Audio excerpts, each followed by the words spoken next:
Hello po, magandang gabi po. Pag-usapan po natin kung paano tayo makakatipid ng kuryente. Kanina, ang sinabi ko po sa inyo ay yung, di ba, dapat gumawa tayo ng yelo. Maglalagay tayo sa pichel, sa water jug, para po hindi tayo bukas ng ref. Ayan. Yan po yung unang kuryente pid tips natin. Tapos, isa pa po ngayon, pagka po tayo ay maglalaba, di ba?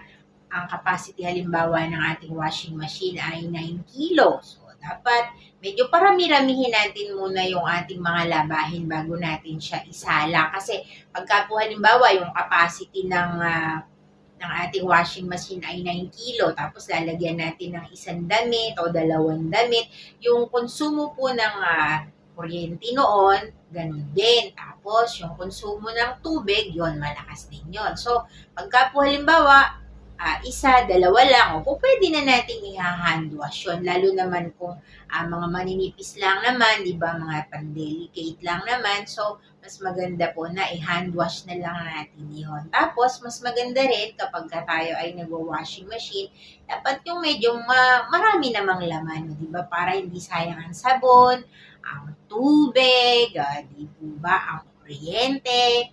Yan po ang ating kuryente pid tips.